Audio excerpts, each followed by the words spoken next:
இதுல எது பார்க்க போறோம் அப்படின்னா, ஊழல் தடுப்பு நடவடிக்கைகள்னா என்ன?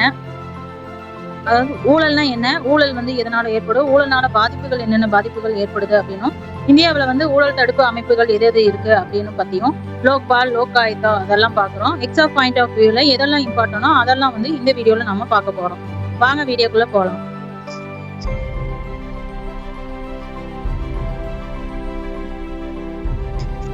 அனைவருக்கும் வணக்கம். Corruption in public life anti corruption measure. சிலபஸ்ல இதுதான் கொடுத்திருக்காங்க. பொது வாழ்வில ஊழல்னா என்ன? ஊழல் தடுப்பு நடவடிக்கைகள். இது சிலபஸ்ல இருக்கு. இது வந்து குரூப் 1, குரூப் 2க்கு வந்து மேஜர் ரோல் இருக்கும். குரூப் 4ல வந்து மேலோட்டமா தான் கேட்பாங்க. ஓகேங்களா? ஃபர்ஸ்ட் ஊழல் அப்படின்னா என்னன்னா, ஊழல்னாவே என்ன? அதிகாரத்துல இருப்பவங்க வந்து அந்த அதிகாரத்தை வந்து தவறா பயன்படுத்துறது, நேர்மையா செயல்படாம இருக்கிறது தான் என்னன்னு சொல்றாங்க? ஊழல் அப்படின்னு சொல்றாங்க. அதிகார பதவிகள்ல இருப்பவர்கள் வந்து நேர்மையற்ற நடத்தையத்தான் என்னன்னு சொல்றாங்க?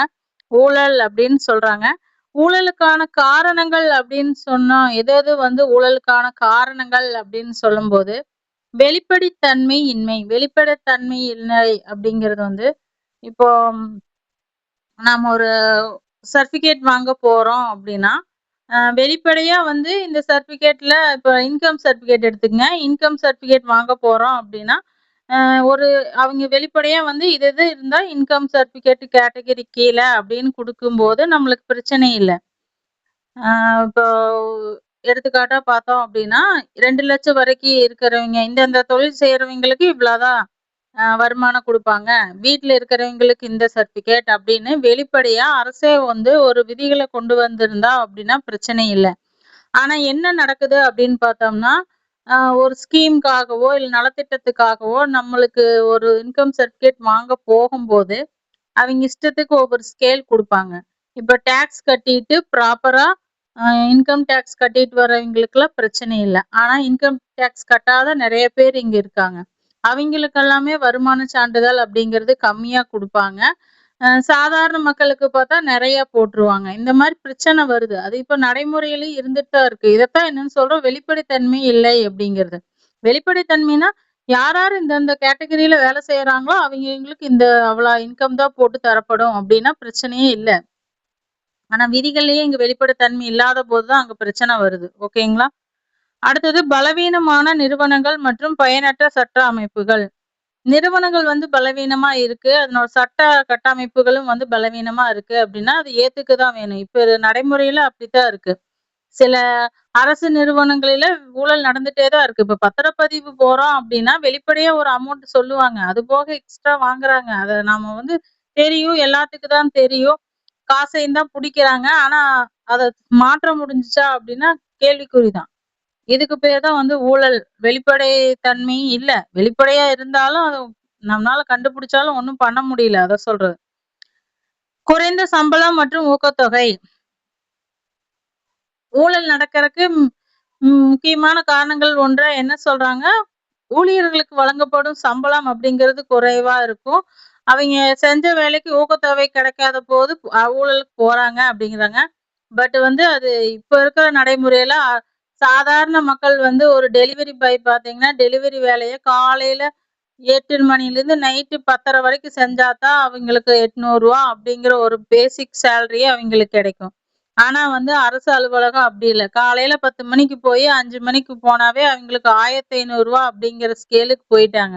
சோ இங்க வந்து கஷ்டப்படுறது வந்து சாதாரண மக்கள விட அரசு ஊழியர்கள் ஒண்ணும் அந்த அளவுக்கு கஷ்டப்பட போறதில்ல. ஆனா வந்து ஊதியம் வந்து அவங்களுக்கு பத்தல அப்படின்னு சொல்றதுனால ஊழலுக்கு போறாங்க அப்படிங்கிற பாயிண்ட் போட்டிருக்கு. இத ஏத்துக்கொள்ள முடியல.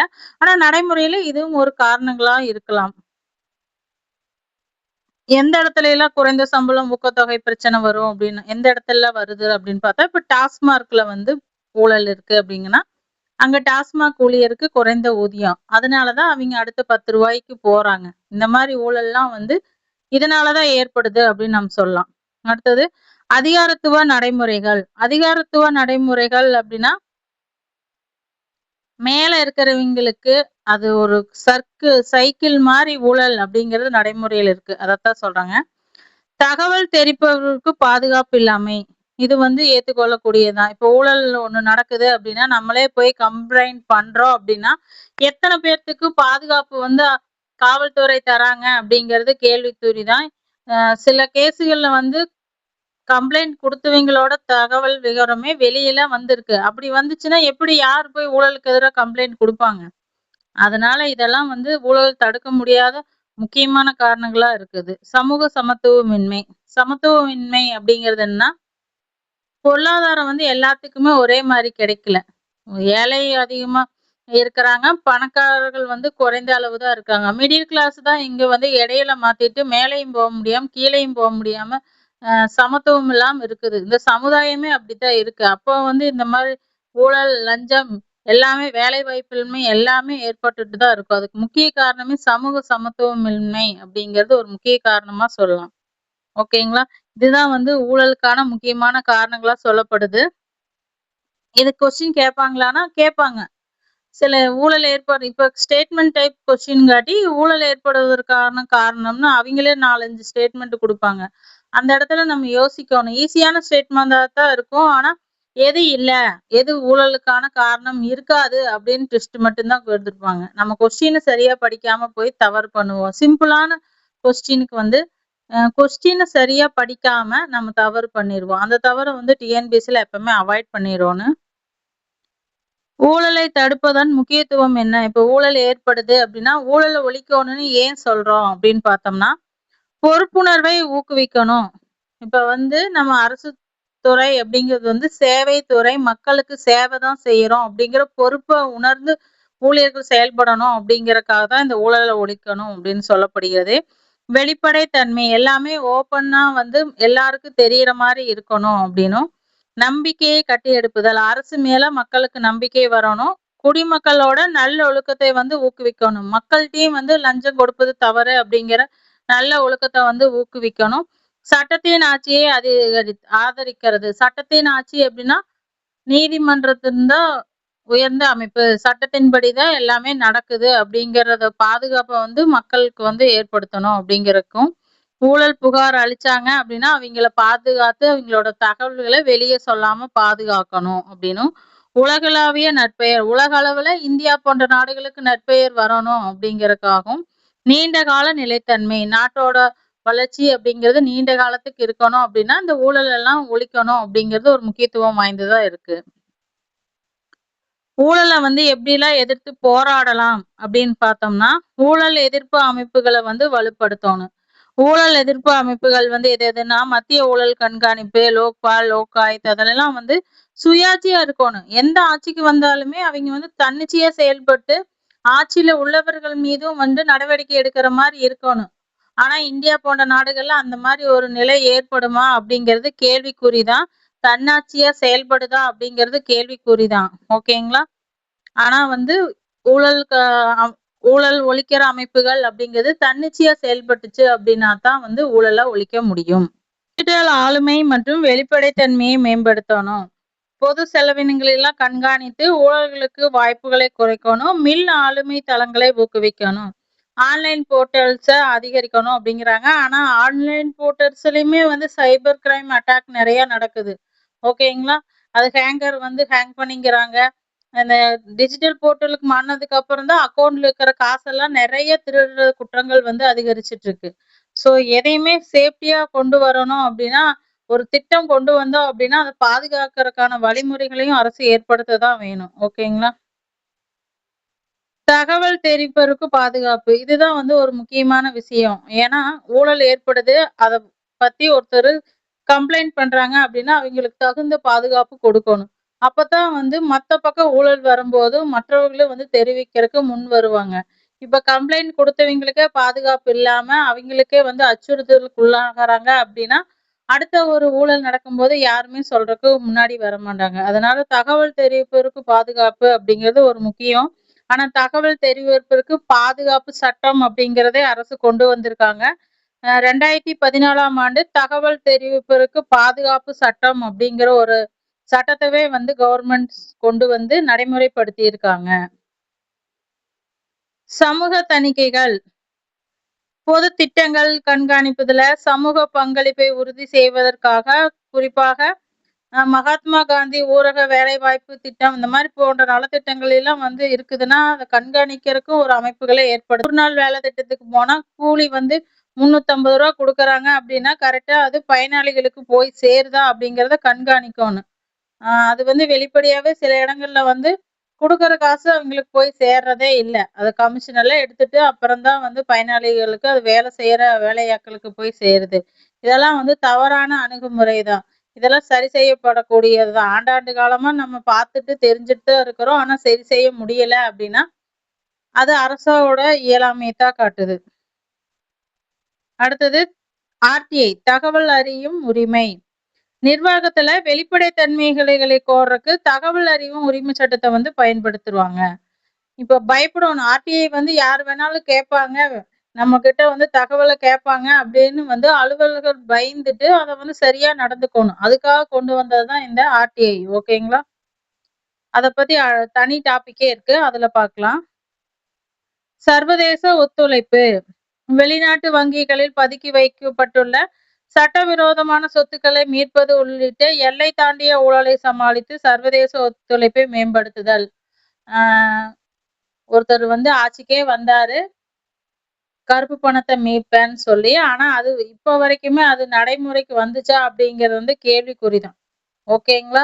இது எல்லாமே தெரியும். என்ன நடக்குது? என்ன செயல்பாட்டுல இருக்குது? எங்க இருக்கு? எல்லாமே தெரியும். ஆனா வந்து அத செய்ய முடியறதில்ல. அது ஏன்னா, அவிங்களும் ஊழலுக்குள்ள போயிர்றாங்க. அதான் காரணம். ஊழல்ல ஒழிக்கிறேன்னு சொல்லிட்டு வரவைங்க, அவிங்க அத விட டபுளா ஊழல்ல போயிர்றாங்க. சோ வந்து ஊழல் ஒழிப்பு அப்படிங்கிறது இந்தியா போன்ற நாடுகள்ல சாத்தியமில்ல அப்படின்னு தான் நான் நெனைக்கிறேன். ஐக்கிய நாடுகள் ஊழலுக்கு எதிரான மாநாட்டுல இந்தியா கையெழுத்திட்டிருக்கு. யுஎன்சிஏசி அப்படிங்கிற ஊழலுக்கு எதிரான மாநாட்டுல இந்தியாவும் கையெழுத்திட்டு இருக்கிறாங்க. குடிமக்களுக்கு வந்து கல்வி கற்பித்தல் மற்றும் ஈடுபாடை ஏற்படுத்துறது. விழிப்புணர்வு பிரச்சாரங்கள், ஊழல் செய்யக்கூடாது. ஊழல்னால நம்ம மாநிலம் எப்படி பாதிக்கப்படுது, நம்ம நாடு எப்படி பாதிக்கப்படுது அப்படிங்கிற விழிப்புணர்வுகள வந்து மக்களுக்கு ஏற்படுத்தணும். இந்த ஊழல் அப்படிங்கிறது பெரும்பாலும் பார்த்தோம்னா, மேலிடத்தில் இருக்கிறவங்க தான் வந்து ஈடுபடுறாங்க. சாதாரண அடித்தட்டு மக்கள் முடியாது. ஏன்னா, அவைங்களே வந்து வசதி வாய்ப்பு இல்லாம வறுமையில இருக்கிறாங்க. சோ, அந்த ஊழல் அப்படிங்கிறது வந்து மேல்தட்டு மக்கள் தான் வந்து ஊழல்லயே ஈடுபடுறாங்க.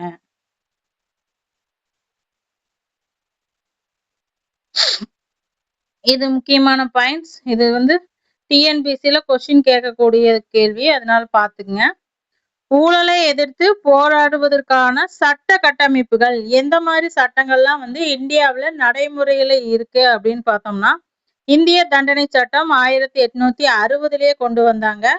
அதாவது அரசுக்கு எதிராகவோ இல்ல ஏதாவது ஊழல் பண்ணுனா அது குற்றம் அப்படின்னு இந்திய தண்டனை சட்டம் 1860லயே வந்து பிரிட்டிஷ் பீரியட்லயே வந்து நடைமுறைக்கு வந்திருக்கு. ஓகேங்களா? அதுக்கப்புறம் ஊழல் தடுப்பு சட்டம் அப்படிங்கிறது சட்டம் அப்படிங்கிறது 1988ஆம் ஆண்டு வந்து கொண்டு வந்தாங்க. பண மோசடி தடுப்பு சட்டம் 2002. பண மோசடி தடுப்பு சட்டம் எந்த ஆண்டு அப்படின்னு கேட்டா 2002. நிறுவனங்கள் சட்டம் அப்படிங்கிறது 2013. நிறுவனங்கள் சட்டம் எதுக்குன்னா, நிறுவனங்கள் வந்து இந்த மாரி வரி கட்டணும், இந்த மாரி புதுப்பிக்கிற உரிமை அப்படின்ற ரூல்ஸ் எல்லாம் இருக்குது. நிறுவனங்களுக்கான ரூல்ஸ். அத வந்து அவிங்க ஃபாலோ பண்ணல அப்படின்னாவே, அங்கேயும் ஒரு ஊழல் இருக்கு அப்படின்னு தான் அர்த்தம். ஊழல்ங்கிறது அரசு அதிகாரிக்கு மட்டும் கிடையாது. நிறுவனங்கள் வந்து சரியா டாக்ஸ் பே பண்ணாம, தன்னோட வருவாய வந்து குறைச்சு காட்டுறது, வரிய கட்டாம இருக்கிறது, அதுவும் ஊழல் தான். அதாவது சரியான முறையில வந்து வரி செலுத்தாததும் ஊழல் கீழ தான் வரும். அந்த மாரி தான். நிறுவனங்களும் ஊழல்ல ஈடுபடுறங்காட்டி தான், இந்த நிறுவனங்கள் சட்டம் 2013 கொண்டு வந்திருக்காங்க. பினாமி பரிவர்த்தனை சட்டம் 1988ல கொண்டு வந்திருக்காங்க. பினாமி அப்படிங்கிறது இந்த டாக்ஸுக்காக தான். இப்போ அதிகப்படியான வருமானம் வருது அப்படின்னா, எல்லாமே ஆடிட்டர்ன்னு எதுக்கு வச்சிருக்காங்கன்னு பார்த்தா, அவங்களோட பணத்த வந்து வரி கட்டுறத குறைக்கிறக்கு தான் வச்சிருக்காங்க. தணிக்கை செஞ்சு கரெக்ட்டா கட்டுறக்கெல்லாம் யாரும் வைக்கல. அவங்களோட வரிய வந்து எப்படி குறைக்கலாம், எப்படி மாத்தலாம் அப்படிங்கிற ஆலோசனை குடுக்குற மாரி தான் வச்சிருக்காங்க. அதனால பினாமி பரிவர்த்தனை சட்டத்தையும் கொண்டு வந்தாங்க. அதாவது தம் பேர்ல இருக்கிற சொத்தையெல்லாம் மத்தவங்க பேர்ல எழுதி, பிரிச்சு வரிய வந்து எப்படி குறைக்கலாம் அப்படிங்கிறதுக்காக வழிமுறைகள் செய்யறங்காட்டி தான் அந்த பினாமி பரிவர்த்தனை சட்டத்த வந்து 1988ல கொண்டு வந்திருக்காங்க. ஊழல் தடுப்பு சட்டம் 1888 முக்கியமான சட்டம். என்னென்ன அந்த சட்டத்துல இம்ப்ளிமெண்டேஷன் பண்ணியிருக்காங்க அப்படின்னு பார்த்தோம்னா, அரசு ஊழியர்களின் ஊழல் தொடர்பாகவும் ஊழல் செயலை தூண்டுவதில் ஈடுபட்டவர்களுக்கும் தண்டனை வழங்கப்படும். ஊழல் தடுப்பு சட்டம் ஊழல் செய்தவனுக்கு மட்டும் கிடையாது, தூண்டுனாங்கல்ல, ஊழல் கொடுத்தவன் மேலுமே நடவடிக்கை எடுக்கப்படும் அப்படின்னு தான் அந்த ஊழல் தடுப்பு சட்டம் 1988 சொல்லுது. 2018ஆம் ஆண்டு இதை திருத்தம் செஞ்சிருக்காங்க. ஊழல் தடுப்பு சட்டம் 1988 2018ஆம் ஆண்டு திருத்தம் செஞ்சிருக்காங்க. என்ன மாதிரி திருத்தம் செஞ்சிருக்காங்க அப்படின்னு பார்த்தோம்னா, பொது ஊழியர்கள் லஞ்சம் வாங்குவதையும் எந்த ஒரு நபரும் லஞ்சம் கொடுப்பதும் குற்றமாகும். லஞ்சம் வாங்குவதும் குற்றம், கொடுப்பதும் குற்றம். ஓகேங்களா? அதனால ஊழல் தடுப்பு சட்டத்தின் கீழே 2 பேருமே கைது செய்யப்படலாம். அடுத்து பண மோசடி தடுப்பு சட்டம் 2002 அப்படின்னா, பண மோசடிகள் இப்ப ஆன்லைன்ல வருது, காசை திடீர்னு எடுத்துக்கிறாங்க, சைபர் கிரைம் சட்டத்துக்கு கீழே வரும். இது பண மோசடி தடுப்பு சட்டம். சில இடங்கள்ல என்ன பண்ணுவாங்கன்னா, கள்ள பணங்களை கொண்டு வந்துருவாங்க. சில பக்கம் எப்படின்னா எல்லா பக்கம் வசூலிச்சிருவாங்க. நிறைய பக்கம் பாக்குறோம்ல, சீட்டு போடுற மாதிரி ஏதாவது ஸ்கீம் கொண்டு எல்லாம் பணத்தை வசூலிச்சிருவாங்க மக்கள்கிட்ட இருந்து. அப்புறம் தராம இழுத்தடிப்பாங்க, இல்ல எங்காவது பதுங்கிக்குவாங்க. இந்த மாதிரி பிரச்சனைகள்லாம் எப்படின்னா பண மோசடி தடுப்பு சட்டத்தின் கீழே நடவடிக்கை எடுக்கப்படும். இந்திய தண்டனை சட்டம் 1860. இது ஆங்கிலேயர் காலத்துல கொண்டு வரப்பட்ட சட்டம். இது என்ன சொல்லக்கூடிய இதனோட முக்கியமான இம்ப்ளிமெண்டேஷன்ஸ் என்னென்ன அப்படின்னு பார்த்தோம்னா, லஞ்சம் மற்றும் மோசடி விஷயங்களை உள்ளடக்கியதாக விளங்கக்கூடிய விதிகளை வகுக்கிறது. குற்றவியல், நம்பிக்கை மீறல் மற்றும் ஏமாற்றுதல் தொடர்பான குற்றங்களும் அடங்கும். நம்பிக்கை மீறதுனாலுமே அது குற்றம் அப்படிங்கிற மாதிரிதான் இந்த இந்திய தண்டனை சட்டம் 1860 குறிப்பிட்டிருக்கு. பினாமி பரிவர்த்தனை சட்டம் 1988 என்ன சொல்லுதுன்னா, மற்றொரு நபரோட பெயர்ல சொத்தை வாங்கிய நபர் அதை தனது சொத்து என கூறுவதை தடுக்குது. ஓகேங்களா? இப்ப பினாமி பேர்ல போய் இப்போ டாக்ஸ் ப்ராப்ளத்துக்காக பினாமி பேர்ல போய் ஒருத்தர் வாங்கிட்டாரு அப்படின்னா, அந்த சொத்தை இவரோட சொத்துன்னு சொல்ல முடியாது. யார் பேர்ல சொத்து இருக்குதோ அது அவங்களோட சொத்து தான். ஓகேங்களா? அப்படின்னு இந்த பினாமி பரிவர்த்தனை சட்டம் 1988 சொல்லுது. அதுக்கு ஒழுக்கமா டாக்ஸ் பே பண்ணிட்டு நீங்க போயிடலாம். சொத்தவே மத்தவங்க பேருக்கு எழுதி அது இல்லாம போறக்கு நம்ம பேர்லயே சொத்தை வச்சுக்கிட்டு அது வரிய கட்டினாவே போதும். ஓகேங்களா? இதுதான் முக்கியமான ஊழலுக்கு எதிரான முக்கியமான சட்டங்கள். அதுல முக்கியமான அம்சங்கள் என்னென்ன அப்படிங்கிறத பார்த்துட்டோம். அடுத்து பார்த்தோம் அப்படின்னா, ஊழலுக்கு எதிரான அரசாங்க நடவடிக்கை. ஊழலுக்கு எதிரான அரசாங்க நடவடிக்கைகள் என்னென்ன மேற்கொள்ளும், அதுக்கான ஊழல் தடுப்பு அமைப்புகள் என்னென்ன அப்படின்னு பார்த்துக்கலாம். ஊழல் தடுப்பு அமைப்புகள் அப்படிங்கும்போது ஒரு 5 அமைப்புகள் முக்கியமானதா இருக்கு. மத்திய ஊழல் கண்காணிப்பு ஆணையம், மத்திய புலனாய்வு பணியகம், மத்திய புலனாய்வு நிறுவனம், அமலாக்க இயக்ககம், லோக்பால், லோக் ஆயுக்தா. ஓகேங்களா?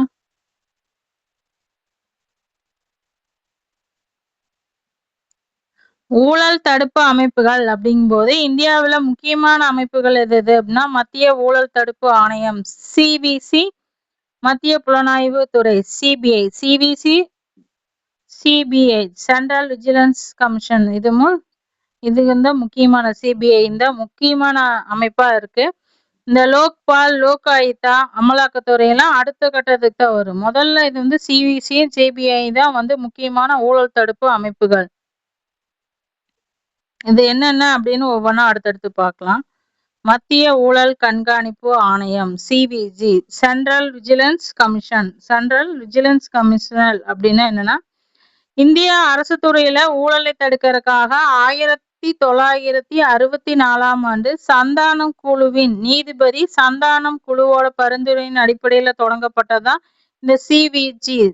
ஓகேங்களா? இது ஒரு தன்னாட்சி அமைப்பு. தன்னாட்சி அமைப்பு அப்படின்னா அரசோட கட்டுப்பாட்டு இல்லாம தானே தனிச்சு இயங்கக்கூடிய ஒரு அமைப்பு தான் இந்த சிபிஜி. 2003ஆம் ஆண்டு சட்டத்தின்படி சட்ட அந்தஸ்து பெற்றது. அதுக்கு முன்னாடி வரைக்கும் தன்னாட்சி அமைப்பா இருந்துச்சு. அரசமைப்பு சட்டத்தின்படி இல்ல. ஆனா 2003ல இருந்து சிவிஜிய வந்து இந்திய அரசியலமைப்பு அமைப்பு சட்டத்தின்படி சட்ட அந்தஸ்தை வந்து கொடுத்திருக்காங்க. ஓகேங்களா? இதனோட உறுப்பினர் யார் யார் இருக்கிறாங்க அப்படின்னு பார்த்தோம்னா, மத்திய ஊழல் கண்காணிப்பு ஆணையத்துல ஒரு ஆணையர் இருப்பாரு. 2 ஆணையர், 2 ஊழல் கண்காணிப்பு ஆணையர்கள் இருப்பாங்க. 1+2 மெம்பர்ஸ் இருக்காங்க. ஒரு ஆணையர் இருப்பாரு, 2 கீழ சப்போர்ட்டிங் ஆணையர்ஸ் இருப்பாங்க. ஓகேங்களா? பிரதமர் தலைமையிலான குழுவோட பரிந்துரையின் பேரில் தான் ஜனாதிபதி நியமிப்பாங்க. இதனோட தலைவர் மற்றும் உறுப்பினர்களை யார் நியமிக்கிறா அப்படின்னா, பிரதமர் ரெக்கமெண்டேஷன்ல தான் நியமிப்பாங்க. யாரு அப்பாயின்மெண்ட் பண்றா அப்படின்னு கேட்டா ஜனாதிபதி தான் அப்பாயின்மெண்ட் பண்றாங்க. இந்த சிவிஜியோட பதவி காலம் அப்படிங்கிறது 4 ஆண்டுகள். 4 ஆண்டுகள் பதவியில் இருப்பாரு. இல்லைன்னா 65 வயது வரைக்கும் ஆகிற வரைக்கும் பதவியில இருப்பாரு. இப்போ ஒரு நபர் வந்து 62 வயது நபரை வந்து இதோட தலைவரா நியமிக்கிறாங்க அப்படின்னா, அவர் 65 வரைக்கும் 3 ஆண்டுகள் வரைக்கும் தான் பதவியில இருப்பாங்க. ஓகேங்களா? சப்போஸ் 64 வயதான ஒரு நபரை வந்து தலைவரா நியமிக்கிறாங்க அப்படின்னா, 1 ஆண்டுகள் தான் வந்து இவரு பதவியில இருப்பாரு. சிவில் நீதிமன்றத்தின் இணையான அதிகாரங்களை கொண்டுள்ளது. இந்த சிவிசி அப்படிங்கிறது வந்து சிவில் கோர்ட்டுக்கு என்னென்ன ரைட்ஸ் இருக்கோ அதை எல்லா அதிகாரங்களும் இவங்களுக்கு இருக்கு. இதோட தற்போதைய தலைவர் யாரு அப்படின்னா பிரவீன்குமார் ஸ்ரீவத்சலாவா. பிரவீன்குமார் ஸ்ரீவத்சவா அப்படிங்கிறவர் தான் இதனோட தற்போதைய தலைவரா இருக்கிறாங்க. இதோட செயல்பாடுகள் அப்படிங்கும்போது மத்திய அரசு அதிகாரி மற்றும் பொதுத்துறை நிறுவன பணியாளர்கள் மீதான ஊழல்களை வந்து விசாரிக்கும். மத்திய அரசு அதிகாரிகளோ இல்ல பொதுத்துறை நிறுவன ஊழியர்கள் மீதான ஊழல்களை இந்த அமைப்பு விசாரிக்கும். சிபிஐ மற்றும் இதர விசாரணை அமைப்புகள் செயல்பாடுகளை கண்காணிக்கும். சிபிஐ எல்லாம் விசாரணை செஞ்சிட்டு இருக்கு அப்படின்னா என்ன மாதிரி அவங்க விசாரணை போயிட்டு இருக்கு அப்படிங்கறத இது கண்காணிக்கும். ஊழல் தடுப்பு நடவடிக்கையில மத்திய அமைச்சகத்துக்கு ஆலோசனை வழங்கும். மத்திய அமைச்சகம் என்ன மாதிரி நடவடிக்கை மேற்கொள்ளலாம் அப்படிங்கிற ஒரு சில ஆலோசனைகளை வழங்கும். கண்காணிப்பு விழிப்புணர்வு வாரத்தை கடைபிடிக்கும். இப்போ ஊழல் ஒழிப்பு வாரம் அப்படின்னு எல்லாம் கடைபிடிச்சாங்க. அதெல்லாம் வந்து கடைபிடிக்கிறது எது அப்படின்னா சிவிஜி கீழே தான் வந்து செயல்படும். இதுதான் வந்து மத்திய புலனாய்வு அமைப்பு, மத்திய ஊழல் கண்காணிப்பு அமைப்பு, அதாவது மத்திய ஊழல் கண்காணிப்பு ஆணையத்தை பத்தி பார்த்துட்டோம். அடுத்து என்ன அப்படின்னு பார்த்தோம்னா மத்திய புலனாய்வு பணியகம் CBI, central bureau of investigation. 2ஆம் உலகப் போருக்கு அப்புறம் கொள்முதலில் நடந்த ஊழல் வழக்குகளை எல்லாம் விசாரிக்கிறதுக்கு 1941லயே வந்து சிறப்பு காவல் நிறுவனமாக நிறுவப்பட்டதுதான் எதுன்னா சிபிஐ. 2ஆம் உலகப் போர்ல சில ஊழல் நடந்திருக்கு. அதை விசாரிக்கிறதுக்காக 1941லயே வந்து இந்தியாவுல அமைச்சிட்டாங்க. ஊழல் தடுப்புக்கான சந்தான குழுவோட பரிந்துரையின் அடிப்படையில சிபிஐ அப்படிங்கிறது நிறுவப்பட்டுச்சு. 1946ஆம் ஆண்டு டெல்லி சிறப்பு காவல் நிறுவன சட்டத்தில் இருந்து அதன் அதிகாரங்களை வந்து இந்த சிபிஐ பெறுகிறது. காவல்துறையோட இயக்குனர் ஜெனரல் அல்லது காவல்துறை ஆணையர் பதவியில் உள்ள ஐபிஎஸ் அதிகாரி வந்து ஒரு இயக்குனர் வந்து சிபிஐ வந்து வழிநடத்துகிறாரு. சென்ட்ரல் கவர்மெண்ட்ல இருக்கிற காவல்துறை அதனோட பதவியில் இருக்கிற ஐஏஎஸ் ஆபீசர் தான் இதனோட இயக்குனரா செயல்படுகிறாரு. 2 வருடம் இயக்குனர் நியமிக்கப்படுவார். 2 வருஷத்துக்கு தான் வந்து ஒரு இயக்குனர் அப்படிங்கறது நியமிக்கப்படுவாங்க. இயக்குனர்கள் நியமிக்கும் குழுவுல யார் யார் இருக்காங்க அப்படின்னு பார்த்தோம்னா பிரதமர் இருக்கிறாரு, எதிர்க்கட்சி தலைவர் இருக்கிறாரு, இந்திய தலைமை நீதிபதி அல்லது தலைமை நீதிபதியால் பரிந்துரைக்கப்படும் உச்ச நீதிமன்ற நீதிபதிகள் வந்து இதுல பங்கேற்பாங்க. பிரதமர், எதிர்க்கட்சி தலைவர், உச்ச நீதிமன்ற தலைமை நீதிபதி வந்து சிபிஐ இயக்குனர் நியமிக்கிறதுல பங்கேற்பாங்க. இதெல்லாம் கொஸ்டின்ஸ் கண்டிப்பா கேட்பாங்க, யாராரு பங்கேற்பாங்க அப்படின்னு. முதல் இயக்குனர் சிபிஐ இயக்குனர் யாருன்னா பிசி சர்மா அப்படிங்கிறவர் இருந்திருக்காரு. 2000ல இருந்து 2003 வரைக்கும் இருந்திருக்காங்க. தற்போதைய இயக்குனர் சிபிஐ இயக்குனர் வந்து 2023 to 25 வந்து பிரவீன் சூட். இப்ப மாத்திருப்பாங்க, அது என்னன்னு கரண்ட் அஃபேர்ஸ்ல பாத்துக்கலாம். சிபிஐயோட பணிகள் மற்றும் அதிகாரங்கள் என்னென்ன அப்படின்னு பார்த்தோம்னா ஊழல் தடுப்பு பிரிவு அப்படிங்கிற ஒரு பிரிவு வந்து சிபிஐ கீழே செயல்பட்டு இருக்கு. பொருளாதார குற்றப்பிரிவு அப்படிங்கிற ஒரு பிரிவும் வந்து சிபிஐ கீழே செயல்பட்டு இருக்கு. சிறப்பு குற்றப்பிரிவு அப்படிங்கிறதும் செயல்படுது. சர்வதேச ஒருங்கிணைப்பு சர்வதேச சார்ந்த வழக்குகள்ல வந்து ஒத்துழைப்பு வழங்குறதுக்காக முக்கியமான பணியும் சிபிஐ கீழே தான் இருக்கு. சோ இந்த 4 முக்கிய பிரிவுகள் அப்படிங்கிறது சிபிஐ கீழே செயல்பட்டு இருக்கு. ஊழல் தடுப்பு பிரிவு, பொருளாதார குற்றப்பிரிவு, சிறப்பு குற்றப்பிரிவு, சர்வதேச ஒருங்கிணைப்பு. ஊழல் தடுப்பு பிரிவு ஆன்டி கரப்ஷன் டிவிஷன் ஏசிடி அப்படின்னா ஊழல் தடுப்பு சட்டத்தின் கீழே பொது ஊழியர்களுக்கு எதிரான வழக்குகளை கையாளுகிறது. கவர்மெண்ட் ஆபீசர்ஸ் ஏதாவது வந்து ஊழல் செஞ்சாங்க அப்படின்னா அவங்களுக்கு எதிரான வழக்குகளை வந்து சிபிஐ கையாளும். மத்திய அரசு ஊழியர்களின் ஊழல், லஞ்சம், தவறான நடத்தையெல்லாம் விசாரிக்கும். மத்திய அரசு ஊழியர்களுக்கு எதிரான வழக்குகளை விசாரிக்கும். அதுவே பொருளாதார குற்றப்பிரிவு எக்கனாமிக் அஃபென்சி டிவிஷன் அப்படிங்கிறது வந்து நிதி மோசடி, பெரிய பொருளாதார மோசடி அப்படிலாம் நடக்குதுல்ல, அதை வந்து இந்த பொருளாதார குற்றப்பிரிவுகள் வந்து விசாரிக்கும். வங்கி மோசடி, சைபர் குற்றம், போலி இந்திய நாணயத்தால் கள்ள நோட் அடிக்கிறது, இது எல்லாமே வந்து இந்த பொருளாதார குற்றப்பிரிவு கீழே தான் வரும் சிபிஐயோட. சிறப்பு குற்றப்பிரிவு அப்படின்னு என்னன்னு பார்த்தோம்னா தேசிய மற்றும் சர்வதேச தாக்கங்களை கொண்ட வழக்காக குற்ற வழக்குகளை மாநில அரசு அல்லது நீதிமன்றம் குறிப்பிடும் உயர்மற்ற வழக்குகளை சிறப்பு குற்றப்பிரிவு அப்படின்னா சிறப்பு குற்றப்பிரிவும் போது நம்மளே வழக்குகள் மாநிலத்திலேயே பிரச்சனை வரும்போது இந்த வழக்கை சிபிஐட்டு கொண்டு போங்க, சிபிஐட்டு கொண்டு போங்கன்னு சொல்லுவோம். அதுதான் அந்த மாதிரி வழக்குகள் மாநில அரசு கீழே இருந்தோ இல்ல சிறப்பையாவது ஏதாவது வழக்குகள் சம்பந்தமா சிபிஐ பரிந்துரைக்கு போகும்போது அந்த வழக்குகளெல்லாம் இந்த சிறப்பு குற்றப்பிரிவு அப்படிங்கிறது வந்து கண்காணித்து வழிநடத்தும்.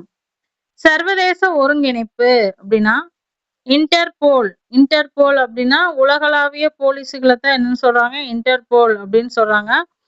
உலகளாவிய காவல்துறையுடன் தொடர்பு கொள்ளும் முகவராக செயல்படுவது எது அப்படின்னா சர்வதேச முக்கியத்துவம் வாய்ந்த வழக்குகள்ல தொடர்பு கொள்ளும் முகவராக செயல்படுவது சிபிஐ.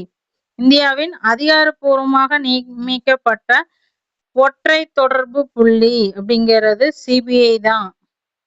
இன்டர்போல் உறுப்பு நாடுகள் மற்றும் இந்திய சட்ட அமலாக்க முகமைகள் சார்பாக விசாரணைகளை ஒருங்கிணைப்பது சிபிஐ தான். சிபிஐயோட அதிகார வரம்புகள் என்னென்ன அப்படின்னு பார்த்தோம்னா சிபிஐயோட அதிகார வரம்புகள் அப்படிங்கிறது 1946ஆம் ஆண்டு டிஎஸ்பி சட்டத்தின் கீழே செயல்படும் யூனியன் பிரதேசங்கள் மற்றும் அதனோட வழக்குகளை விசாரிக்கிறதுக்காக சிபிஐக்கு முழு அதிகாரங்கள் உள்ளது. யூனியன் பிரதேசங்கள் இருக்கிற வழக்குகளை விசாரிக்கிறதுக்கு முழு அதிகாரம் சிபிஐக்கு இருக்குது. சிபிஐ சட்டத்தின் கீழ் பிரிவு 6 கீழ்படி சிபிஐயின் அதிகாரம் மாநில அரசுக்கு ஒப்புதலுக்கு உட்பட்டது. சில இடங்கள்ல வந்து போய் விசாரிக்கணும் அப்படின்னா அந்தந்த மாநில அரசு கிட்ட ஒப்புதல் வாங்கணும். ஒப்புதல் வாங்காம எல்லா அலுவலகங்களுக்குள்ளாடியும் போக முடியாது. ஓகேங்களா? இப்ப தலைமை செயலகத்துக்குள்ள சிபிஐ போகுது அப்படின்னா கண்டிப்பா மாநில அரசு கிட்ட ஒப்புதல் வாங்கணும். ஏன்னா நடைமுறையில் நிறைய இருக்கு. அதை வந்து உடனே உடைச்சுக்கிட்டு வந்து போக முடியாது. அதனால வந்து மாநில அரசு கிட்ட ஒப்புதல் பெற்றுட்டு தான் விசாரணைக்கு உள்ள போகணும். ஒரு மாநிலத்தில் சிபிஐ விசாரணை தொடங்க மாநில அரசு அதன் பொதுவான அல்லது குறிப்பிட்ட ஒப்புதலை வழங்கும். பொதுவான ஒப்புதல் கொடுப்பாங்க, நீங்க வழக்க தொடங்கலாம். இல்லைன்னா இந்த மாதிரி எங்க இந்த டிபார்ட்மெண்ட்ல வழக்குனா இதெல்லாம் இந்த டிபார்ட்மெண்ட்ல நீங்க மேற்கொள்ளலாம் அப்படின்னு சொல்லி ஒப்புதல் கொடுப்பாங்க. மாநில அரசின் அனுமதியின்றி நாட்டின் எந்த பகுதியிலும் ஒரு குற்றத்தை விசாரிக்குமாறு சிபிஐக்கு உத்தரவிட உச்சநீதிமன்றம் அல்லது உயர்நீதிமன்றம் அதிகாரம் கொண்டுள்ளது. இப்ப மாநில அரசோட அனுமதி இல்லாமையே நாட்டுல எந்த பகுதியும் மேல ஒரு குற்றம் தொடர்பா விசாரிக்கலாம் அப்படின்னு உச்சநீதிமன்றமோ அல்லது உயர்நீதிமன்றமோ சிபிஐக்கு உத்தரவு இட முடியும்.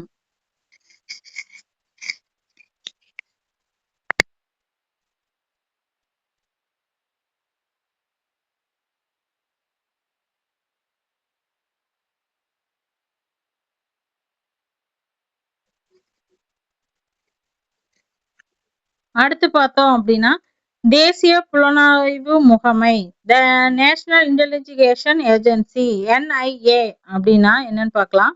இந்தியாவுல வந்து இறையாண்மை மற்றும் பாதுகாப்பு ஒருமைப்பாட்டிற்கு எதிரான பயங்கரவாத குற்றங்களை விசாரிக்க மத்திய அரசால் நிறுவப்பட்டதுன்னா NIA. எந்த ஆண்டு நிறுவப்பட்டுச்சு அப்படின்னு கேட்டாங்கன்னா 2008ஆம் ஆண்டு NIA அப்படிங்கிற அமைப்பை நிறுவியிருக்காங்க. பயங்கரவாத குற்றங்களை விசாரிக்கிறதுக்காக அமைக்கப்பட்டது. இது வந்து உள்துறை அமைச்சகத்தின் கீழே செயல்படும். மாநில அரசோட அனுமதியின்றி இந்தியா முழுவதும் வழக்குகளை விசாரிக்கும் அதிகாரம் பெற்றிருக்கு. இதுக்கு மாநில அரசோட அனுமதி தேவையில்லை. இங்க ஏதாவது குண்டு வெடிக்கிறதோ பாம் பிளாஸ்டோ இல்ல ஏதாவது வந்து பயங்கரவாத நடவடிக்கைகள் நடந்துச்சு அப்படின்னா இந்த NIA வந்து ஆட்டோமேட்டிக்கா தமிழ்நாட்டுக்குள்ள வருவாங்க. இங்க தமிழ்நாடோட அரசு அனுமதி அப்படிங்கிறது தேவைப்படாது. இதனோட அலுவலகங்கள் அப்படின்னு பார்த்தோம்னா ஒரு இயக்குனர் ஜெனரலால் தலைமை தாங்கப்படுகிறது. IAS ஆபீசர் கீழே தான் இருக்கும். இதனோட தலைமையகம் புதுடெல்லியில இருக்கு. 8 பிராந்திய அலுவலகம் இருக்கு. NIAக்கு வந்து 8 பிராந்திய அலுவலகங்கள் இருக்கு. எங்கெங்க அப்படின்னா ஹைதராபாத்ல இருக்குது, குவாஹாந்தியில இருக்கு, குவாஹாந்தி, ஹைதராபாத், கொச்சியில இருக்கு, அதுக்கப்புறம் லக்னோ, மும்பை, கொல்கத்தால இருக்கு, ராய்ப்பூர், ஜம்மு இந்த இடங்கள்ல எல்லாம் வந்து இந்த NIA ஆபீஸ் இருக்கு. கொச்சின், லக்னோ, மும்பை, கொல்கத்தா, ராய்ப்பூர், ஜம்மு, ஹைதராபாத், குவாஹாத்தி இங்க எல்லாமே வந்து NIAவோட அமைப்பு இருக்கு. NIAவோட சட்டம் அப்படிங்கிறது வந்து 2008ஆம் ஆண்டு இயற்றப்பட்டுச்சு. அந்த ஆண்டில் தான் மும்பையில வந்து பயங்கரவாத தாக்குதல் நடந்துச்சு. மும்பையில ஏற்பட்ட பயங்கரவாத தாக்குதலோட அடிப்படையில தான் இந்த NIA அப்படிங்கிற ஒரு அமைப்பவே வந்து ஏற்படுத்தி இருக்காங்க. இந்தியாவுல வந்து இறையாண்மை, பாதுகாப்பு மற்றும் ஒருமைப்பாடு, மாநில பாதுகாப்பு, வெளிநாட்டு நட்புறவுகளை பாதிக்கும் குற்றங்களை விசாரிக்கிறது தான் வந்து இந்த NIAவோட முக்கியமான பணி ஆகும். 2019ல வந்து NIAல வந்து திருத்தங்களை கொண்டு வந்திருக்காங்க. என்னென்ன திருத்த சட்டம் திருத்த சட்டத்தவே கொண்டு வந்தாங்க. அதுல முக்கியமான திருத்தங்கள் என்னென்ன அப்படின்னு பார்த்தோம்னா குற்றவியல் சட்டத்தின் பிரிவு, தகவல் தொழில்நுட்ப சட்டம், ஆயுத சட்டம், விமான கடத்தல் சட்டம், எதிர்ப்பு சட்டம் இது எல்லாமே வந்து இந்த 2019ஆம் ஆண்டு திருத்த சட்டத்தின் கீழே NIA கீழே கொண்டு வந்துட்டாங்க. இந்த பிரிவுகள்ல வர வழக்குகள்லாம் NIA தான் விசாரிக்கும். 2024 விசாரணையில் உள்ள முக்கிய திட்டமிட்ட குற்றத்துடன் தொடர்புடைய குற்றங்களை விசாரிக்கும் அதிகாரம் உச்ச நீதிமன்றத்திற்கிட்ட தான் இருக்குது. சில முக்கியமான திட்டமிட்ட குற்றங்கள் தொடர்புடைய வழக்குகளை விசாரிக்கிற அதிகாரம் வந்து உச்ச நீதிமன்றத்திற்கிட்ட இருக்கு. NIA வழக்குகள் NIA நீதிமன்றம் தான் விசாரிக்கும். ஓகேங்களா? NIAக்குன்னு தனி நீதிமன்றம் இருக்கும். அதுதான் வந்து அந்த வழக்குகளை விசாரிக்கும். அடுத்து பார்த்தோம் அப்படின்னா அமலாக்கத்துறை இயக்குநரகம், என்ஃபோர்ஸ் டைரக்டரேட், ED அப்படிங்கிறது. ED அப்படிங்கிறது வந்து நிதி அமைச்சகத்துக்கு கீழே வருவாய்த்துறையின் கீழே செயல்படும் இந்திய புலனாய்வு மற்றும் சட்ட அமலாக்க முகமை ஆகும். இது எப்போ நிறுவப்பட்டுச்சு அப்படின்னா மே 1, 1956ல தான் வந்து ED அப்படிங்கிறது நிறுவப்பட்டுருச்சு. 56லயே நிறுவப்பட்டுச்சு. இது வந்து இருந்துச்சானே நம்மளுக்கு தெரியாது. ஆனா வந்து இது எப்போ இருந்து நடைமுறையில் இருக்கிற மாதிரி நம்மளுக்கு தெரியுதுன்னா கரண்டா ஒரு 10 வருஷமா தான் ED இருக்கிறதே நம்மளுக்கு தெரியும். பண மோசடி தடுப்பு சட்டம் மற்றும் அந்நிய செலவாணி மேலாண்மை சட்டம் ஆகியவற்றுக்கு கீழே நிதி குற்றங்களை பொருளாதார சட்ட மீறல்களை விசாரித்து நடவடிக்கை எடுப்பதுதான் என்ன அப்படின்னா அது ED. பணம் சம்பந்தமான குற்றங்கள் நடைபெறுதல்ல இப்ப வெளிநாட்டுல இருந்து பணம் வருது அப்படின்னா இங்க வந்து கணக்கு காட்டாம இருப்பாங்க. எப்படி பணம் வந்துச்சு அப்படின்னு விசாரணை நடத்தி சப்போஸ் குற்றம் நடந்துச்சு அப்படின்னா அவங்க மேல வந்து நடவடிக்கை எடுக்கிறதா என்ன அப்படின்னா இந்த ED. இதனோட முக்கியமான நோக்கங்கள் என்னென்ன அப்படின்னு பார்த்தோம்னா அமலாக்க இயக்குநரகத்தின் முக்கியமான நோக்கங்கள் அந்நிய செலவாணி மேலாண்மை சட்டம் 1999 இது முக்கியம். இந்த சட்டங்கள் எல்லாம் முக்கியம்.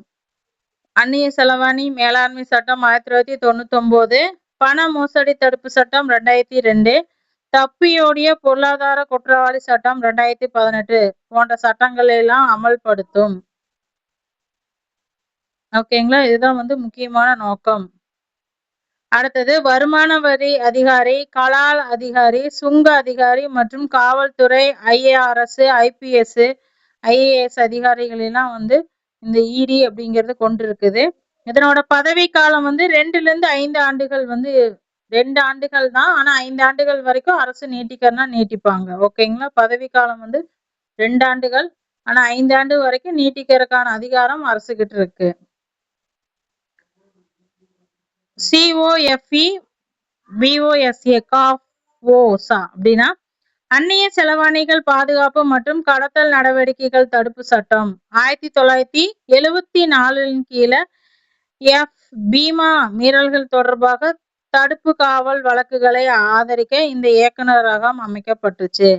இந்த காஃபோசா அப்படிங்கிறது அந்நிய செலவாணி சம்பந்தமானதா இது ஒரு இயக்குநரகமா ஆரம்பிச்சிருக்காங்க. எப்போ அப்படின்னா 1974 இருந்து நடைமுறையில் இருக்கு.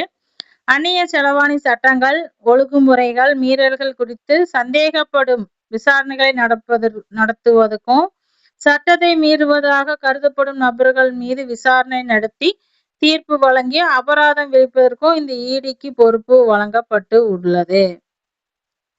குற்ற செயல்களிலிருந்து பெறப்படும் சொத்துக்களை கண்டறிந்து விசாரணை நடத்துவதன் மூலம் பண மோசடி சொத்துக்களை பறிமுதல் செய்து வழக்குகளையும் தொடங்குவாங்க. சிறப்பு நீதிமன்றத்தால் சொத்து பறிமுதல் செய்யப்படுவதை உறுதி செய்யறதா இந்த இடிக்கு ஒப்படைக்கப்பட்டுள்ளது. தப்பியோடிய பொருளாதார குற்றவாளிகள் சட்டம் 2018 இடியிடம் ஒப்படைக்கப்பட்டு உள்ளது. இதுதான் வந்து இடியோட முக்கியமான செயல்பாடுகள் என்னன்னு பார்த்துட்டோம். பொருளாதார அதாவது அந்நிய செலவாணி மேலாண்மை சட்டம், பண மோசடி எல்லாம் ஏற்பட்டுச்சுன்னா அதை வந்து எப்படி தடுக்கிறது அப்படின்னும், இப்ப இங்க ஏமாத்திட்டு நிறைய வந்து பெருநிறுவனங்கள்ல வந்து நம்ம நிறைய பார்த்திருக்கோம். திவால் ஆகிருச்சுன்னு அறிவிச்சுட்டு வெளிநாட்டுல போய் அங்க தங்கி இருக்காங்க. அவங்கள புடிச்சிட்டு வந்தாங்க அப்படின்னா அது கேள்விக்குறிதான். மல்லையான்னு ஒருத்தர் இருந்தாரு, அவங்கள பத்தியும் தெரியும். அவங்க எல்லாம் வந்து தப்பியோடைய பொருளாதார குற்றவாளிகள் தான். அவங்கள போய் இடி புடிச்சிட்டு வந்துச்சா அப்படின்னா கேள்விக்குறிதான். ஆனா அவங்க மேல இடி வழக்கு இருக்கு.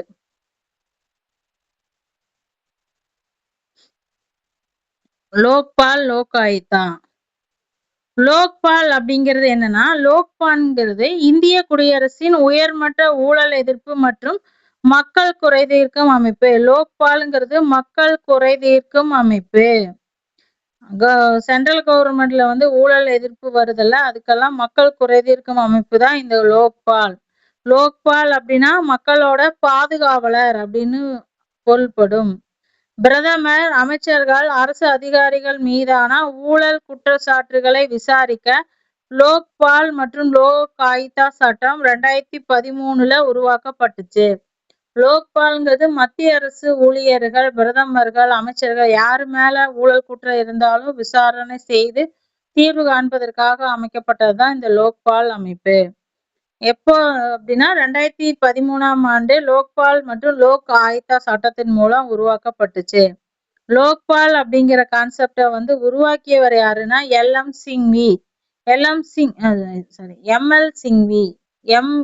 சிங்வி அப்படிங்கிறவரு 1963 இந்த லோக்பால் அப்படிங்கிற கான்செப்டை வந்து உருவாக்குனாரு. லோக்பால் மற்றும் லோக் ஆயுக்தா 2013 இயற்றப்பட்டு 2014 நடைமுறைக்கு வந்திருக்கு. 2013 வந்து சட்டம் இயற்றப்பட்டுச்சு, நடைமுறைக்கு வந்தது 2014. லோக்பால் தினம் எது அப்படின்னா ஜனவரி 16. 2014 அறிவிக்கப்பட்ட தினத்தை ஜனவரி 16 தான் வந்து லோக்பால் தினம். இது முக்கியமானது. பொது செயல்பாட்டாளர்களுக்கு எதிரான ஊழல் குற்றச்சாட்டு வழக்குகள் மற்றும் ஊழல் தொடர்பான விஷயங்களுக்கு வந்து 10 லட்சத்திற்கு மேலமாக வெளிநாட்டு பங்களிப்பு இருந்துச்சு அப்படின்னா எந்த ஒரு சமூகமோ அறக்கட்டளையோ நிறுவனங்களோட அமைப்புகளை உள்ளடக்கியதா இருந்துச்சு அப்படின்னா இந்த லோக்பால் அப்படிங்கிற அமைப்பு கீழே போயிரும். அண்ணா ஹசாரே வந்து 2010 வந்து ஜனதா லோக்பால் இயக்கத்தை வந்து தொடர்ந்தாரு. அதுக்கப்புறம் தான் வந்து தீவிரமா லோக்பால் சட்டம் வேணும் அப்படின்னு போராட்டம் அவர் நடத்தினாரு. மக்கள்கிட்ட இருந்து எதிர்ப்பு குரல் வந்த காட்டுதான் 2013 லோக்பால் சட்டம் அப்படிங்கிறது வந்து திருத்தத்துடன் நாடாளுமன்றத்துல வந்து அறிமுகப்படுத்தி இருக்காங்க. லோக்பால் அப்படிங்கும்போது ஒரு தலைவர் இருப்பாரு, 8 உறுப்பினர்கள் இருப்பாங்க. லோக்பால்ல வந்து ஒரு தலைவர் 8 உறுப்பினர்கள் வந்து இருப்பாங்க. தற்போது 6 உறுப்பினர்கள் தான் லோக்பால்ல இருக்காங்க. மேக்ஸிமம் வந்து 8 உறுப்பினர்கள் வரைக்கும் இருக்கலாம். இவங்களோட பதவி காலம் அப்படிங்கிறது 5 ஆண்டுகள். 70 வயது அடையும் வரைக்கும் அவர் வந்து பதவியில இருக்கலாம். தற்போதைய தலைவர் யாரு அப்படின்னா நீதிபதி அஜய் மாணிக்க ராவ் கன்வில்கர் அப்படிங்கிறவர் தான் லோக்பாலோட தலைவரா இருக்காங்க. அத கரண்ட் அஃபேர்ஸ்ல அப்டேட் பண்ணிக்கலாம். 2025 வரைக்கும் அதனோட தலைவர் யாரா இருந்தாங்கன்னா நீதிபதி அஜய் மாணிக்க ராவ் கல்விகர்ங்கிறவர் இருந்திருக்காரு. உறுப்பினர்கள்ல வந்து 50% நீதித்துறை உறுப்பினர்களாகவும் 50% எஸ்சி எஸ்டி ஓபிசி சிறுபான்மையினர் மற்றும் பெண்கள் உறுப்பினராகவும் இருப்பாங்க. லோக்பாலோட உறுப்பினர்கள் அப்படிங்கிறது வந்து 50% நீதித்துறை சார்ந்த உறுப்பினர்கள், 50% எஸ்சி எஸ்டி ஓபிசி சிறுபான்மையினர் மற்றும் பெண்கள் வந்து உறுப்பினரா இருப்பாங்க. இது வந்து ஆல்ரெடி ப்ரீவியஸ் இயர்ல கொஸ்டின்ஸ் வந்திருக்கு, அதனால இதை பார்த்துக்கலாம். ஓகேங்களா, இது முக்கியமான பாயிண்ட். நியூசிலாந்து மற்றும் நார்வே இந்த முறையை வந்து 1962ஆம் ஆண்டே ஏற்றுக்கொண்டுட்டாங்க. நியூசிலாந்துலயும் நார்வேலையும் இந்த லோக்பால் அப்படிங்கிற அமைப்பை வந்து 1962லயே ஏற்றுக்கொண்டுட்டாங்க. இந்தியாவுல வந்து நடைமுறைக்கு வந்தது 2014. லோக்பால் தேர்வு குழுவின் பரிந்துரையின் பேர்ல ஜனாதிபதி தான் உறுப்பினர்களை நியமிக்கிறாரு. லோக்பாலோட தேர்வு குழுவோட பரிந்துரையின் அடிப்படையில ஜனாதிபதி இதனோட உறுப்பினர்களை நியமிக்கிறாங்க. தேர்வு குழுல யார் இருக்கிறாங்க அப்படின்னு பார்த்தோம்னா தேர்வு குழுவோட தலைவர் வந்து பிரதமர் தான் தேர்வு குழுவோட தலைவரா இருப்பாங்க. அதனோட உறுப்பினர்கள் வந்து யார் இருக்கிறாங்க அப்படின்னு பார்த்தோம்னா மக்களவை சபாநாயகர் இருப்பாரு, எதிர்கட்சி தலைவர் இருப்பாரு, உச்ச நீதிமன்றத்தின் தலைமை நீதிபதி இல்லைன்னா அவரால் யாரு பரிந்துரைக்கப்படுறாங்களோ அவங்க இருப்பாங்க, ஒரு சிறந்த சட்ட நிபுணர். இவங்கெல்லாம் லோக்பாலோட தலைவரை தேர்ந்தெடுக்கும் குழுல இடம்பெற்ற உறுப்பினர்கள். முக்கியமான பாயிண்ட்ஸ். அதிகார வரம்பு. லோக்பாலின் அதிகார வரம்பு அப்படிங்கிறதுல பிரதமர், அமைச்சர்கள், நாடாளுமன்ற உறுப்பினர்கள், group A, group B, group C, group D அதிகாரிகள், மத்திய அரசின் அதிகாரிகள் எல்லாமே இந்த லோக்பால் கேட்டகரியில வந்துருவாங்க. சர்வதேச உறவுகள், பாதுகாப்பு, பொது ஒழுங்கு, அணுசக்தி தொடர்பான ஊழல் குற்றச்சாட்டுகளை தவிர இதெல்லாம் இந்த சர்வதேச உறவு, பாதுகாப்பு, அணுசக்தி இதெல்லாம் வந்து லோக்பாலுக்கு கீழே வராது அந்த வழக்கு மற்றும் குற்றச்சாட்டுகளுக்கு. மற்ற எல்லா குற்றச்சாட்டுகளும் வந்து வரும். பிரதமரும் வந்து லோக்பாலுக்கு கீழே வருவாரு. ஒரு வழக்கு சம்பந்தமா பிரதமரை கூட அவங்க விசாரிக்க முடியும். ஓகேங்களா, அதுதான் அது. ஆனா எதெல்லாம் வராதுன்னா சர்வதேச உறவு, பாதுகாப்பு, பொது ஒழுங்கு, பொதுவான சட்ட ஒழுங்கு பிரச்சனை, அணுசக்தி இதெல்லாம் வந்து லோக்பால் கீழே வராது. அடுத்து பார்த்தோம் அப்படின்னா லோக் ஆயுக்தா. லோக் ஆயுக்தா அப்படிங்கிறது வந்து மொரார்ஜி தேசாய் தலைமையிலான நிர்வாக சீர்திருத்த ஆணையத்தால் அமைக்கப்பட்டதுதான் என்னன்னா இந்த லோக் ஆயுக்தா. லோக்பால் மற்றும் லோக் ஆயுக்தா ஆகிய அமைப்புகளை உருவாக்க தனது அறிக்கையை வந்து 1966லயே வந்து மொரார்ஜி தேசாய் வந்து கொடுத்துட்டாரு. அறிக்கையை அப்பவே சப்மிட் பண்ணிட்டாரு.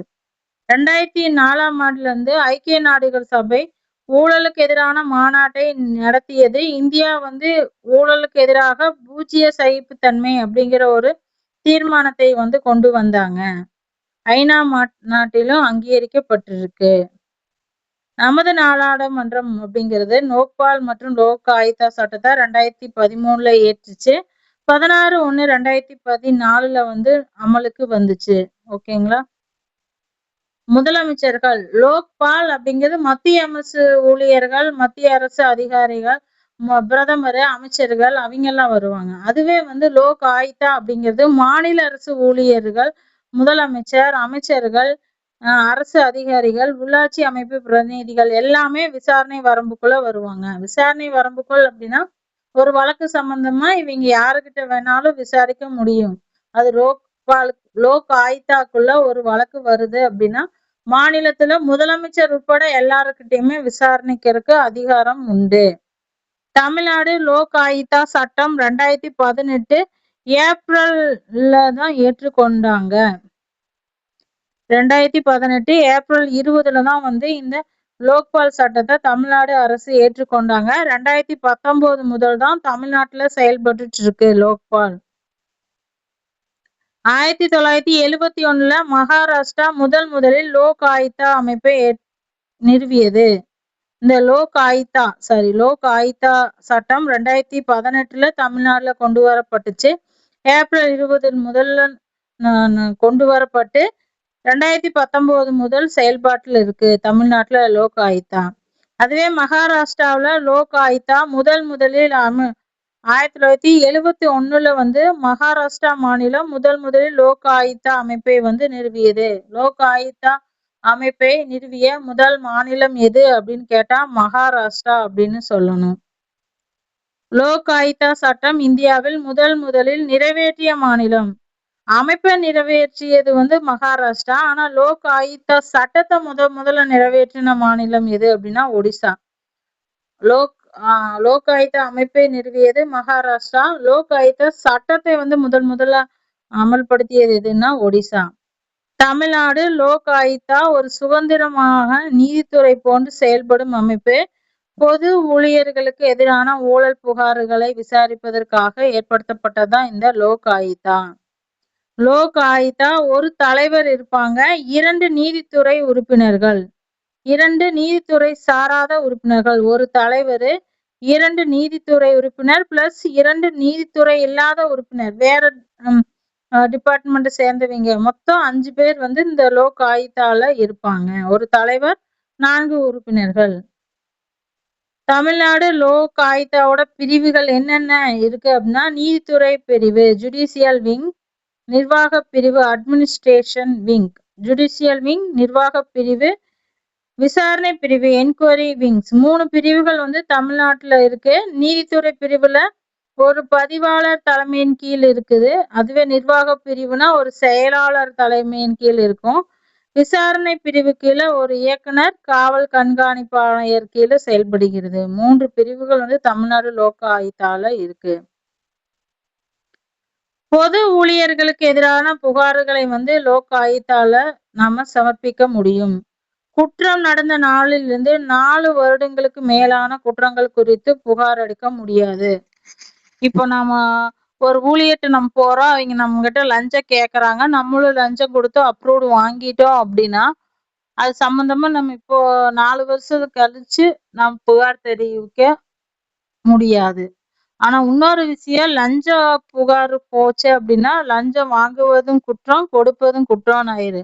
அதுவே நீ பில்டிங் அப்ரூவ்டுக்கு போற, லஞ்சம் கேக்குறாங்க, அப்ரூவ்டு நீங்க தரணும் அப்படின்னு, அப்ரூவ்டு தரணும்னா நீங்க எனக்கு லஞ்சம் கொடுங்கன்னு சொல்லி அவங்க கேக்குறாங்கன்னு வைங்க, நம்ம கொடுக்கல அப்படின்னா அதை அது சம்பந்தமா கேஸ் ஃபைல் பண்றதுக்கு அப்போதைக்கு நம்மளுக்கு சூழ்நிலை சரியில்லை, நம்மளால முடியல அப்படின்னு நினைச்சோம் அப்படின்னா ஒரு 4 வருட காலத்திற்குள்ள மறுபடியும் அது சம்பந்தமா ப்ரூஃப் நம்ம கிட்ட இருந்துச்சு அப்படின்னா அவங்க மேல நம்ம ஃபைல் பண்ணலாம்.